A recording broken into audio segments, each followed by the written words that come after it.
क्या आपके साथ भी ऐसा हुआ है?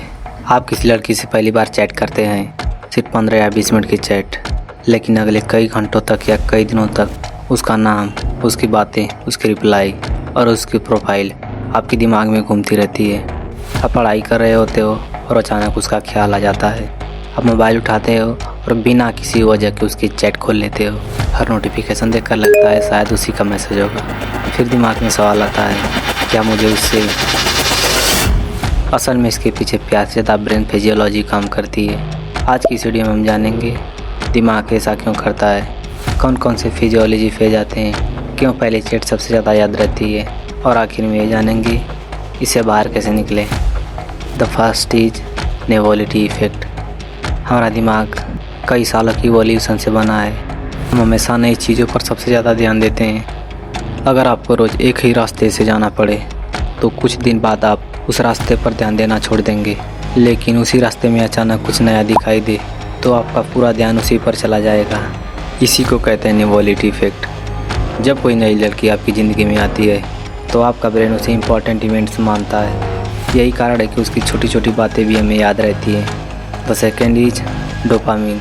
अगर चैट अच्छी रही, उसने जल्दी रिप्लाई दिया, इमोजी भेजे, तो आपका ब्रेन उसे रिवॉर्ड महसूस करता है। रिवॉर्ड मिलने पर डोपामिन निकलता है। डोपामिन खुशी नहीं देता, बल्कि दोबारा वही अनुभव कराने की इच्छा पैदा करता है।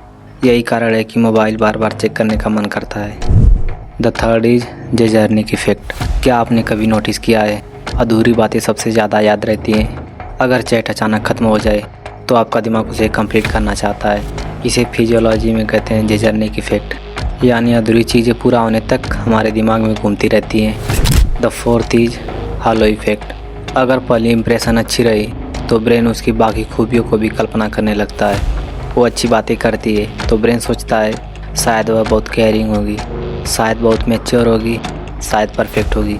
इसे कहते हैं हालो इफ़ेक्ट, यानी एक अच्छी क्वालिटी देकर बाकी क्वालिटीज़ को भी अच्छी मान लेना। The fifth is limerence. इस स्टेज में हर समय वही याद आती रहती है। उसका रिप्लाई इंपॉर्टेंट लगने लगता है। फ्यूचर की इमेजिनेशन शुरू हो जाती है। उसकी ऑनलाइन स्टेटस बार बार देखी जाती है। हर नोटिफिकेशन उसी की लगती है। द सिक्स इज कन्फर्मेशन बायस। अब ब्रेन सिर्फ वही चीज़ों पर नोटिस करता है जो आपकी उम्मीदों से मैच करे। अगर उसने एक स्माइल भेज दी तो आपको लगेगा उसे भी मैं पसंद हूँ, लेकिन शायद वह सबके साथ ऐसे ही बात करती हो। ब्रेन वही एविडेंस चुनता है जो उसकी कहानी को सही साबित करे। The seventh is scarcity effect. अगर वह बार बार रिप्लाई नहीं करती तो उसकी वैल्यू दिमाग में और बढ़ जाती है। क्यों? क्योंकि इंसान रेयर चीज़ों को ज़्यादा वैल्यूबल बनता है। The eighth is projection. कई बार हम सामने वाले को नहीं, अपनी कल्पना को पसंद करते हैं। हम सोचते हैं वह बिल्कुल मेरी जैसी होगी, लेकिन रियलिटी अलग हो सकती है। कुछ लोग जल्दी अट्रैक्ट हो जाते हैं, कुछ लोग धीरे धीरे। अगर आप जल्दी इमोशनल कनेक्शन बना लेते हैं तो पहली चैट भी लंबे समय तक याद रह सकती है।